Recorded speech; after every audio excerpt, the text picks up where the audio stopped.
जैसे साहब बहुत शुक्रिया आपका, आपसे आगाज करेंगे। जैसे साहब इस वक्त जो करारदाद इसकी तो कानूनी हैसियत वो नहीं है जो एक कानून की होती है या जो पास होती है, लेजिस्लेशन होती है, मगर आप ये सारी चीजें जो हो रही हैं इसके ऊपर क्या हुकूमत प्लस काबीना तौहीन अदालत की और आइन शिकन की मुर्तकिब हो रही है सर? देखिए, आइन में साफ लिखा हुआ है कि पार्लियामेंट में जो बातें होती हैं उसमें कोर्ट इंटरफेयर नहीं कर सकती। जो स्पीचेस होती हैं, जो बातें करते हैं, कोर्ट उसको इंटरफेयर नहीं कर सकती। तो ये सब बगैर किसी बेमानी चीजें हैं। जो रेजोल्यूशन पास करना, ये करना, वो करना, इससे कुछ फर्क नहीं पड़ता। ये तो सिर्फ सियासी बयानात हैं और इससे आइन से कोई, इसका कानून से कोई ताल्लुक नहीं इसका। तो फ्रस्ट्रेशन की, जब किसी को के खिलाफ कोई फैसला होता है तो यकीनन फ्रस्ट्रेट होता है, तो इस किस्म की बातें करता है। सर आपने कहा पार्लियामेंट के अंदर जो बातें होती हैं उसमें कोर्ट मुदाखलत नहीं कर सकती। 2016 के अंदर नवाज शरीफ ने यहाँ पर बैठकर अपनी एक रुदात सुनाई थी और ख़ुद को सादिक और अमीन करार दिया था, और उसके बाद उनके कॉल और फेल में और उनकी सारी चीज़ों में जो तजादात आए थे वो कोर्ट के अंदर डिस्कस होता रहा और वो भी एक बेस बनी थी पनामा के साथ। नहीं, मैं जो बात कर रहा था वो एक आइन में ये है कि जो कोई तकरीरें करता है असेंबली में, नेशनल असेंबली में, वो उसको कोर्ट उसमें इंटरफेयर नहीं कर सकती या उसके खिलाफ कोई एक्शन नहीं ले सकती। ठीक, तो ये पूरी आज़ादी होती है एक मेंबर असेंबली को जो मर्जी हो का है असेंबली के अंदर। तो अगर कोर्ट ने फैसला दे दिया ये करारदाद के जरिए और सलामती कौंसिल का इजलास बुला के ये कह दें कि हम इलेक्शन नहीं करवाते और कोर्ट बार बार कहे कि आपने इलेक्शन करवाने फैसला कर दिया है, बेंच भी ना बने, तो फिर क्या होगा सर? आगे क्या वे आउट किया है? नहीं, कोर्ट वो फैसला तो मौजूद है ना। ठीक, एक दफा सुप्रीम कोर्ट का फैसला हो गया तो उस पर अमल करना तो लाजिम है हुकूमत के ऊपर, और खासतौर से जो डायरेक्शन उसमें दी गई हैं वो उसको उनको करना पड़ेगा। अगर वो नहीं करेंगे फिर उनको supreme court contempt of court में बुला सकती है। दो चीजें हैं, जहाँ तक कि फेडरल गवर्नमेंट है, दो चीजें उनको डायरेक्शन दी थी। इलेक्शन कराना तो फेडरल गवर्नमेंट का काम नहीं है, इलेक्शन कराना तो इलेक्शन कमिश्नर का काम है। दो चीजें कही थी। एक तो उन्होंने ये कहा था कि आप 10 तारीख तक पैसे जो इलेक्शन कमिश्नर ने मांगे हैं आप वो जमा करवा दीजिए, वो 21 अरब रुपए, वो उसका फैसला मंगल को उसका फैसला हो जाएगा। और दूसरी चीज जिन्होंने कही थी कि आप इनको जो काबिल कबूल सिक्योरिटी प्रोवाइड करें। ठीक है, उसमें थोड़ी बहुत गुंजाइश है। पैसों के मामले में तो गुंजाइश नहीं है, पैसे की तो डायरेक्शन क्लियर है। जो सिक्योरिटी का उसमें गवर्नमेंट चाहे तो कह सकती है कि जी हम तो नहीं प्रोवाइड कर सकते इन वजूहात के बिना पर। जो सिक्योरिटी काउंसिल की मीटिंग हुई है उसके कोई मिनट्स होंगे वो दिखा सकती है। लेकिन जहाँ तक पैसों का ताल्लुक है वो अब कल 10 तारीख को फैसला हो जाएगा उसका। अगर उन्होंने पैसे दे दिए तो ठीक है, अगर नहीं पैसे दिए तो फिर सुप्रीम कोर्ट उनको बुला सकती।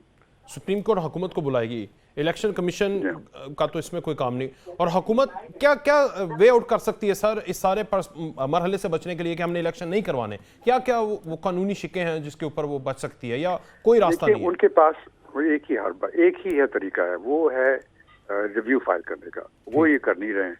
रिव्यू फाइल करना तो कर सकते थे, क्योंकि जो उनका जो स्टैंड जो उन्होंने लिया है वो ये कि ये 4-3 का फैसला था और 3-2 का फैसला नहीं था। ये स्टैंड उन्होंने लिया है। ये एक अच्छा स्टैंड है। ये रिव्यू में इसको देखा जा सकता है, क्योंकि ये एक ऐसी चीज है जो कि टेक्निकल है और उसको देखा जा सकता है। और खासतौर से ये जो अदर मनल्ला की जो जजमेंट आ गई है उसके बाद तो उनके पास और गुंजाइश हो गई है उसमें, तो उनको सीधा सीधा जाके रिव्यू फाइल कर देना चाहिए और ये पॉइंट टेकअप कर लेना चाहिए। लेकिन सर रिव्यू में तो वही जजेस नहीं होते जिन्होंने फैसला दिया होता है। हाँ, तो उससे क्या फर्क पड़ता है? रिव्यू वो तो फुल कोर्ट चाहते हैं ना, या तो वो चाहते हैं ये मुस्ताफी हो जाए, फुल कोर्ट बना दिया जाए। नहीं, देखिए, जब एक कोर्ट जजमेंट देती है तो आफ्टर ऑल ह्यूमन बींग्स हैं, वो उनसे गलती भी हो सकती है, टेक्निकल पॉइंट पर, लीगल पॉइंट पर गलती भी हो सकती है। और अगर कोई ऐसी चीज है जो कि सामने नजर आ रही है, जिस तरह की ये जो अतर मनल्ला की जजमेंट के बाद तो सामने नजर आ रही है कि जरूर कोई प्रॉब्लम है 4-3 का और 2-3 का, 3-2 का, तो ये चीज मौजूद है, तो ये रिव्यू में यकीनन जो सुप्रीम कोर्ट की वही जजमेंट भी, वही बेंच भी हो, तो उसको देखना पड़ेगा उसको। और अगर एक सियासतदान है जो समझता है कि जो फैसला आया है उसने हमारे हक को ही माइनस कर दिया है, वो फैसला देने वाला ही ओहदे से बरतरफ हो जाए।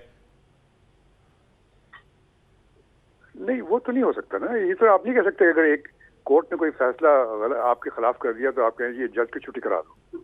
ऐसा तो नहीं हो सकता ना। ये तो फिर सारा सिस्टम निजाम धर्म भरम हो जाएगा। ये तो उसका एक तरीका है, आप रिव्यू फाइल करें। अगर आप उनके खिलाफ है, अगर आप समझते हैं कि उसमें गलती है तो रिव्यू फाइल करें। वो कर नहीं रहे हैं फाइल। कैसर अहमद शेख साहब, क्यों नहीं पाकिस्तान मुस्लिम लीग नून हुकूमत रिव्यू में जा रही? क्यों आप कह रहे हैं कि हमारे साथ बहुत तिस्माना रवैया मुतसब हैं ये पूरी कोर्ट, ये बेंच? क्यों आप कानूनी तौर पर फाइट नहीं करना चाह रहे? जी बिस्मिल्लाहिर्रहमानिर्रहीम।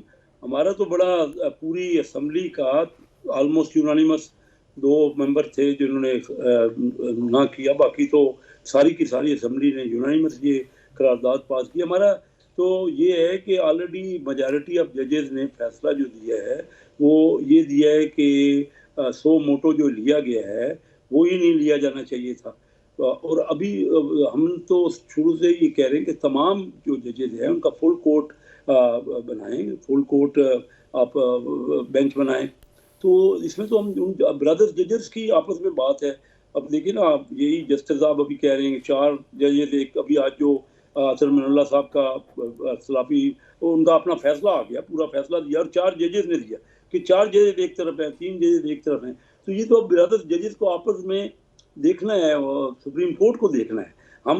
हमने तो अपनी तरफ से रेजुलेशन की और रेजुलेशन बड़ी इंपॉर्टेंट है क्योंकि एक एक बंदा जो आपका है वो इलेक्टेड आदमी है और एक एक आदमी एक एक मेंबर 7 लाख लोगों को रिप्रेजेंट करता है। तो वो एक पूरे मुल्क की राय सामने आई है। सर 42 लोगों ने उस करारदाद के ऊपर सिग्नेचर किए हैं जो करारदाद कह रही है कि ये सब हमारे साथ ज्यादती होगी। कौन सी ज्यादती, में आपकी बात समझा नहीं। सिर्फ 42 लोगों ने उस करारदाद के ऊपर सिग्नेचर किए हैं, पूरी पार्लियामेंट ने भी मुत्तफिक नहीं नजर आई उस करारदाद के ऊपर भी, जिसको आप समझ रहे हैं। जी नहीं, दस्तखत करना सबका तो हुई नहीं है, वो तो सिर्फ करारदाद पेश करने के लिए की है। उसमें तो वोटिंग हुई है, मैं खुद मौजूद था, तो वहां तो भारी एक सीरीज से आपके पास एग्जैक्ट नंबर होंगे जिन्होंने उसको हाँ किया है। तो 42 मेंबर, मैंने मतलब मेरा भी दस्तखत नहीं है तो मैं थोड़ी है कि मैं उस करारदाद के फेवर में नहीं हूँ।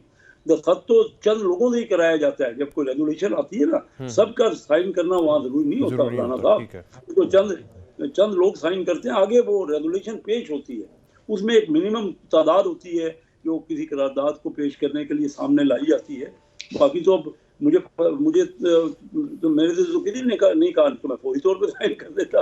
सर ये आपको भी पता है कि 2/3 मेजोरिटी के बगैर आप कोई कानून नहीं बना सकते जो सुप्रीम कोर्ट के फैसले को अमेंड करके कानून को उसको फैसले को खत्म कर सके। जब आपके पास 2/3 मेजोरिटी नहीं है तो ये मैं न मानू वाली गर्दान छोड़ नहीं देते। क्यों नहीं रिव्यू में जा रहे? बड़े इजी है, रिव्यू में चले जाएं, टाइम मिल जाएगा आपको सियासी तौर पर भी। नहीं देखिए ना, ये तो हम तो समझ रहे हैं कि फैसला हमारी फेवर में है। रिव्यू तो तब होता है कि अगर हम समझे कि हमारी फेवर में फैसला। हम कहते हैं मेजॉरिटी जजेस जो है 9 मेंबरों का बेंच था और उसमें से मेजॉरिटी में अभी 4 मेंबरों ने तो क्लियर कट कह दिया, 3 मेंबरों ने एक तरफ का। और हम तो ये कह रहे हैं सारे जजेस से पूछ ले यार, तमाम जजेस शामिल हो जाएं। अगर तमाम जजेस मिलके भी कोई फैसला करते हैं तो ये इनके अपना फैसला है। हम तो समझते हैं कि मेजॉरिटी ऑफ जजेस इस बात की फेवर में है। अगर 3 सिर्फ चीफ जस्टिस साहब ने 3 जजेस से फैसला करवाया, ठीक है, कोई ऑनरेबल सुप्रीम कोर्ट है, मैं लीगल भी मामलात को नहीं जानता। तो मैं तो ये देख रहा हूँ कि आज कहा जाता है जो कैबिनेट है ना, उसमें भी ये कहा जाता है कि प्राइम मिनिस्टर कोई फैसला ना करे, फैसला सब मुश्तरका करें, पूरी काबीना मिलके कंसेंसस से या मेजॉरिटी से फैसला करे, तब वो फैसला होगा काबीना का। ये जो सुप्रीम कोर्ट का फैसला है एक चीफ जस्टिस का फैसला नहीं है, तमाम सुप्रीम कोर्ट का फैसला है। उसकी मेजॉरिटी ऑफ जजेस ने फैसला करना है ना, होना ये चाहिए यही। और हमने जो अभी इससे पहले रेजुलेशन की है और जो सदर साहब के बाद पड़ा है मामला, यही है कि जो सो मोटो केस है उठाना भी कोई एक सुप्रीम कोर्ट के चीफ जस्टिस ना उठाएं,